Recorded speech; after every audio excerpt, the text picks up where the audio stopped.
Murder of Annie La. The murder of Annie La occurred September 8, 2009, on the campus of Yale University in New Haven, Connecticut, United States. Annie Marie La (July 3, 1985 to September 8, 2009) was a 24-year-old doctoral student at the Yale School of Medicine's Department of Pharmacology. She was last seen in a research building on the New Haven campus on September 8. On September 13, the day she was to be married, she was found dead inside the building. On September 17, police arrested a suspect, Raymond J. Clark III, a Yale laboratory technician who worked in the building. Clark pleaded guilty to the murder on March 17, 2011. Clark was sentenced to 44 years imprisonment on June 3. The case generated frenetic media coverage.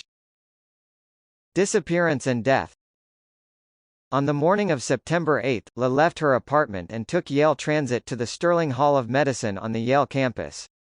At about 10 a.m., she walked from Sterling Hall to another campus building at 10 Amistad Street, where her research laboratory was located. La had left her purse, cell phone, credit cards, and cash in her office at Sterling Hall. She entered the Amistad Street building just after 10 a.m., as documented on footage from the building's security cameras. La was never seen leaving the building. At approximately 9 p.m. on the evening of September 8, when La had still not returned to her home, one of her 5 housemates called police to report her missing.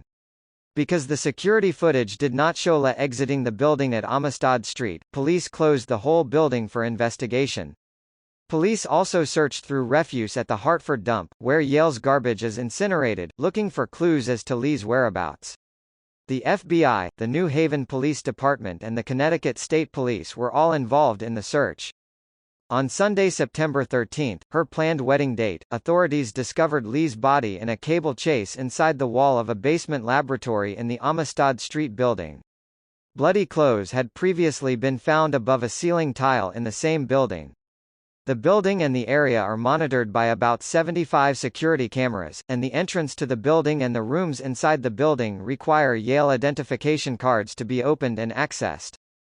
The basement where Lee's body was found houses animals that are used for experiments and research. Due to the high security measures in the building, authorities and Yale officials maintained that it would be extremely difficult for someone without a Yale ID card to enter the basement laboratory where Lee's body was discovered, leading them to focus their investigation on Yale employees and students. The Connecticut Medical Examiner's autopsy found that Lee's death was due to traumatic asphyxia due to neck compression. On September 17, police arrested Raymond Clark, a 24-year-old laboratory technician who had been working in the building when La disappeared. The previous day he was taken into custody after police obtained a warrant to collect DNA samples from him. He was released after providing a sample.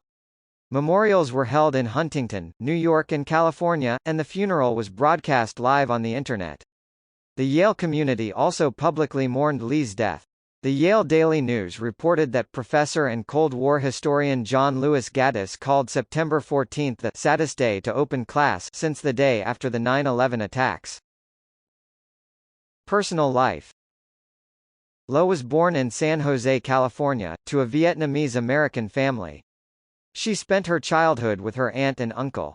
La was valedictorian of her graduating class at Union Mine High School further north in El Dorado, California, and voted one of 2 students to be the next Einstein. After earning approximately $160,000 in scholarship money, she attended and graduated from the University of Rochester in New York. Her major was cell developmental biology, with a minor in medical anthropology. La was then accepted into a graduate program at Yale that would have led to her earning a doctorate in pharmacology. Her research had applications in the treatment of diabetes and certain forms of cancer. She was due to be married on September 13, 2009, in Syosset, New York, to Jonathan Widofsky, a graduate student in applied physics and mathematics at Columbia University. La had previously written an article for Yale Medical School's B magazine titled Crime and Safety in New Haven, published in February 2009. Media coverage. The case of Annie La generated frenetic media coverage, with a news producer trampled in a rush to a briefing. In the wake of Lee's disappearance and the discovery of her body, and the sympathy and outrage over the crime going worldwide, there was a backlash in some circles to the extensive media coverage, and while most acknowledged the crime was especially heartbreaking, some questioned whether the level of interest was warranted.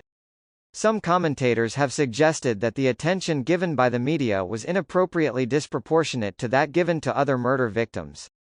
Slate contributor Jack Schaefer opined that, journalists almost everywhere observe this rough rule of thumb: 3 murders at a Midwestern college equal 1 murder at Harvard or Yale. Connecticut Post columnist Marion Gale Brown argued that there is a pecking order in the investigation of crimes, and that Lee's murder attracted media attention because she was an Ivy Leaguer.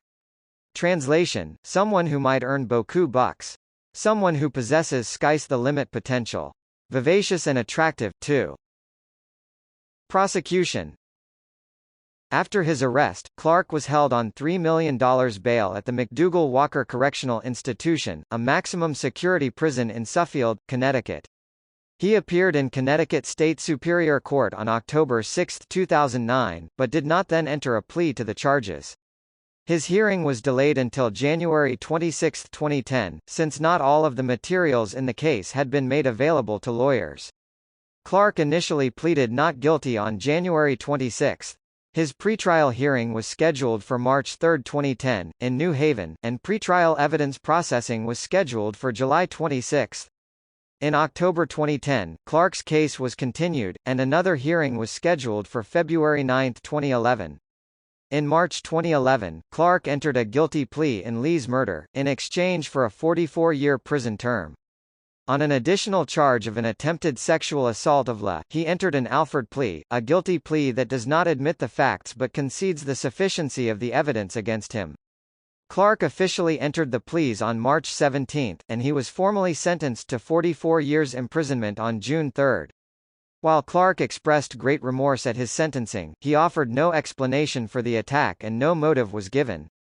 Clark is serving his sentence at the Cheshire Correctional Institution as inmate number 371,189, and is scheduled for release on September 16, 2053. So, what's your theory on what happened? Share your thoughts in the comments below. If you enjoyed this, please give it a thumbs up and subscribe.